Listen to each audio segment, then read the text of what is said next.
तब इधर एक हट्टा कट्टा सा आदमी काला चश्मा लगाकर खड़ा था।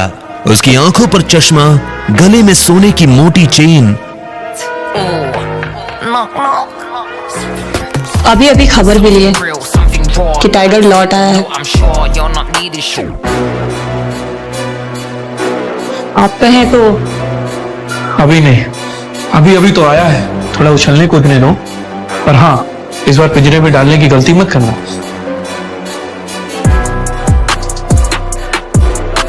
अब आगे क्या होने वाला था, क्या करने वाला था मैनेजर प्रणव के साथ, और कौन था ये आदमी जो टाइगर का नाम सुन मन ही मन एक नई प्लानिंग कर रहा था। टाइगर,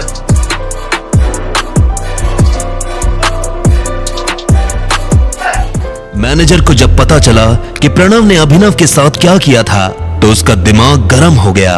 बैंक में भले ही उसका दिमाग कंप्यूटर चलाता हो, लेकिन उसका दिल आज भी गोलियां चलाता था। उसकी ये हिम्मत, अभी खबर लेता हूँ। उसने गोली की रफ्तार से प्रणव को अपने कैबिन में हाजिर होने के लिए कहा। प्रणव, इतने में प्रणव वहां आया। क्या किया तुमने? ये साहब जो चेक लेके आए थे, किससे पूछ के फाड़ा? सर, ये आदमी डिलीवरी वाला है, बैंक में फर्जी चेक लेके आया था। इसे क्या लगता है? हम लोगों ने यहाँ लॉटरी सिस्टम चालू रखा है और मैंने इसके चेक की इंफॉर्मेशन कंप्यूटर में चेक की थी, कोई डेटा रिलेवेंट हुआ ही नहीं। सच बोल रहे हो? हाँ सर। ये डिलीवरी बॉय जिसका चेक लेके आए थे, जानते हो किसका है? अकरम सर का। क्या सर? हाँ, और इनके साथ जो तुमने किया वो तो ठीक है, लेकिन अकरम सर को मालूम पड़ेगा कि तुमने उनके चेक का क्या हाल किया है, तो वो तुम्हारा क्या हाल करेंगे, जानते हो ना? चेक कहाँ है? सर, ये रहा चेक। तुम्हारी हिम्मत कैसे हुई? अब एक काम करो, टेप से इस चेक के टुकड़े को, एक एक टुकड़े को अच्छे से जोड़ो। क्या सर? हाँ, और ये असाइनमेंट के बाद मैं तुम्हें नौकरी से निकाल रहा हूं। You will be fired.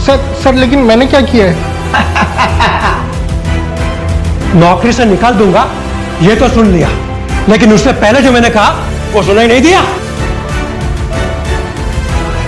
अगर उसे पता होता कि उसे इन्हें फिर से जोड़ना पड़ेगा तो वो इतना फाड़ता ही नहीं। प्रणव ने मैनेजर की तरफ देखा। ये चेक अकरम सर का है, इसे अच्छे से जोड़ना, और जरा भी गड़बड़ की तो तुम्हारे पिछवाड़े पे लात मार के ऐसा बाहर भगाऊंगा कि दुनिया की कोई भी बैंक में जाकर काम नहीं कर पाओगे। उसने घबराते हुए अभिनव को देखा। प्रणव को अकरम से चेक और मैनेजर की भाषा दोनों ने हैरान कर दिया था, और फिर चेक के टुकड़े जमाना शुरू कर दिया। अभिनव को अंदर ही अंदर महसूस हो रहा था कि वो अपनी शिकायत लेकर मैनेजर के पास आया था, लेकिन प्रणव ने न जाने ऐसे कितने ही अभिनव के साथ ऐसा गंदा व्यवहार किया होगा। उधर प्रणव को समझ नहीं आ रहा था कि बलराज और उसका मैनेजर एक फटीचर से डिलीवरी बॉय की मदद क्यों कर रहे थे। आखिरकार प्रणव ने चेक को बड़ी मेहनत से जोड़ा। I'm really very sorry। वैसे टाइगर, आप इतने साल कहाँ थे? पहले तुम मुझे ये बताओ कि तुम मेरे पापा से कैसे जुड़े हुए हो? मैं उनकी टीम का हिस्सा हूँ।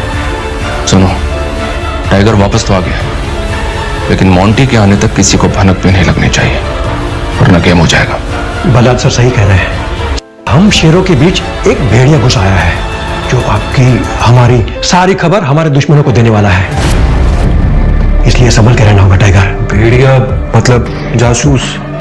हाँ, इसके बारे में मोंटी तुम्हें डिटेल में बताएगा।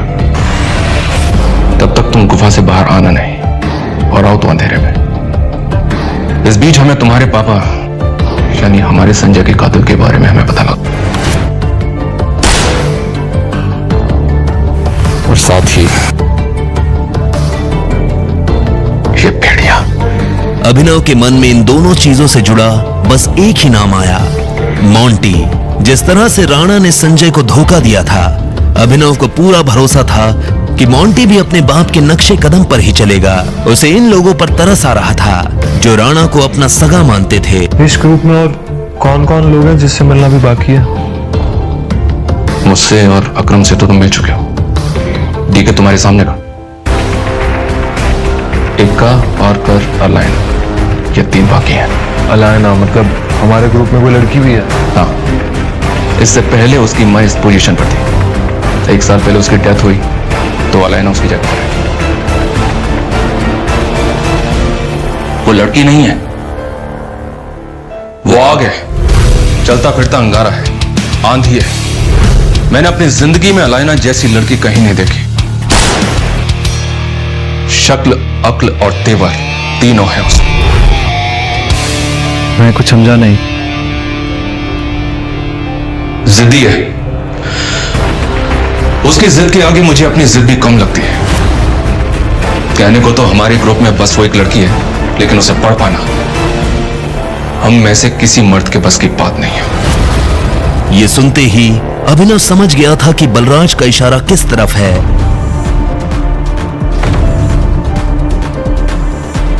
अलायना को यह मनवाना कि वो टाइगर है, अभिनव के लिए भारी होने वाला था।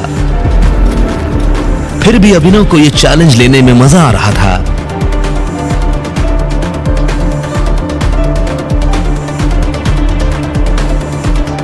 अभिनव के मन में भी अब अलायना से मिलने की इच्छा बढ़ने लगी। इतने में मैनेजर यानी डीके ने कहा, बहुत जल्द आप उसे मिलोगे, लेकिन वो लड़की आपसे मिलेगी पता नहीं। मुझे नहीं लगता कि टाइगर के लिए उसे मनाना मुश्किल होगा।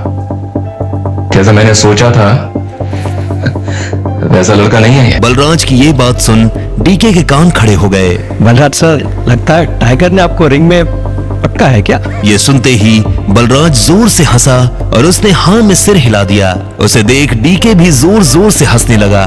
हाँ, वैसे टाइगर, अभी आपको कितने पैसे की जरूरत है?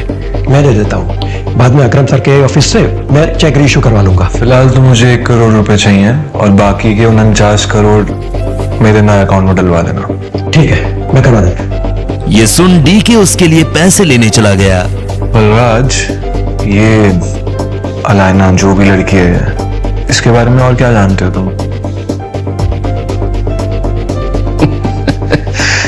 ऐसे तो सब कुछ जानता हूं मैं, पर वैसे कुछ भी नहीं।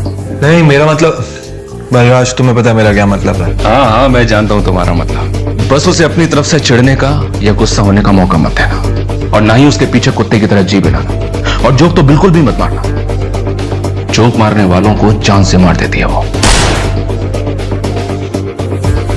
वैसे तुम्हें अब एक गाड़ी की जरूरत है टाइगर। मैं अपने मैनेजर को बोल रहा हूं, तुम यहां से सीधा ग्लोब मोटर जाओ, वहां एक गाड़ी तुम्हारा इंतजार कर रही है। ऐसे मैं अभी भर रहा हूं, बाकी जब तुम गद्दी संभालोगे तो उसका डबल दे देना मुझे। Okay, thank you.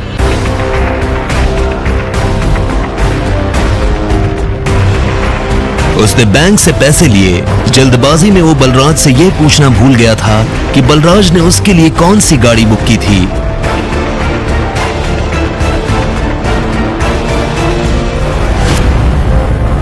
जैसे ही वो अंदर गया तो उसने देखा कि शोरूम का मैनेजर दरवाजे पर खड़ा होकर किसी का इंतजार कर रहा था। मिस्टर अभिनव ग्रेवाल? मैं ही हूँ अभिनव गढ़वाल।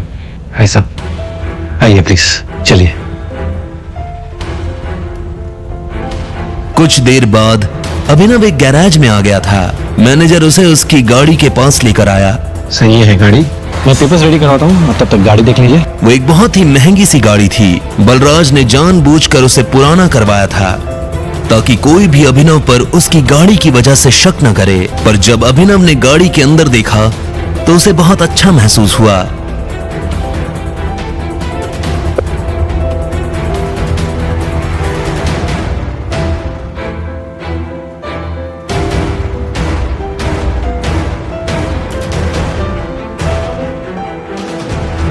हेलो, ये सब क्या हो रहा है अभिनव? तुम गाड़ी ले रहे हो? तुम कौन हो और तुम क्या चाहती हो? अरे मैं चाहत, तुम्हारी वाइफ की फ्रेंड। अभिनव ने चाहत को अकरम की पार्टी में देखा था।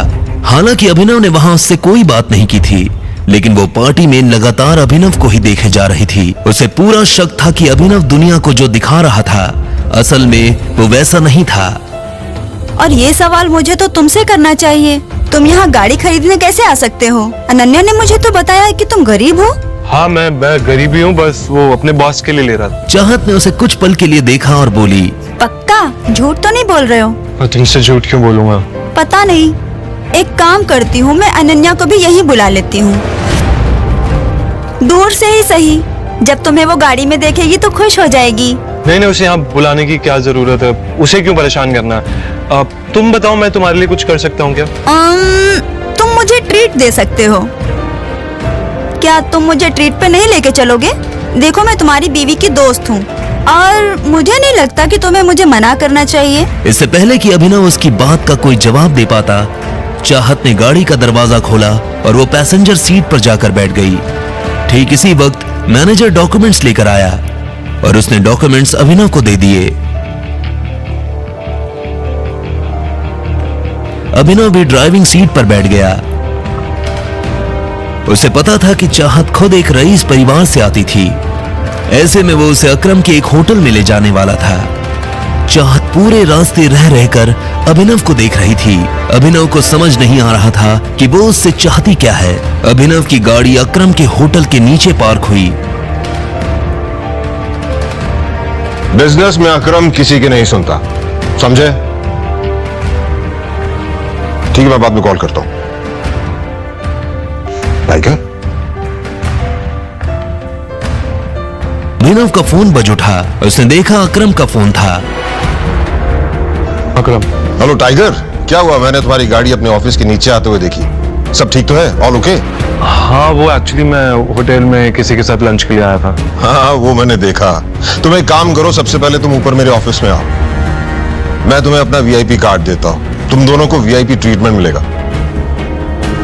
क्या हुआ, चले? तुम यहीं रुको, मुझे एक इम्पोर्टेंट काम है, मैं वो निपटा कर आता हूँ। चाहत उसे जाते हुए देख रही थी। वो अच्छी तरह से जानती थी कि यह अकरम का ऑफिस है, लेकिन अभिनव वहां क्या करने जा रहा था और अकरम ने उसे किस कारण ऊपर बुलाया था। चाहत को अभिनव पर शक हो रहा था। अब आगे क्या होने वाला था? क्या चाहत को अभिनव की असली पहचान के बारे में पता चल जाएगा और क्या थे चाहत के इरादे?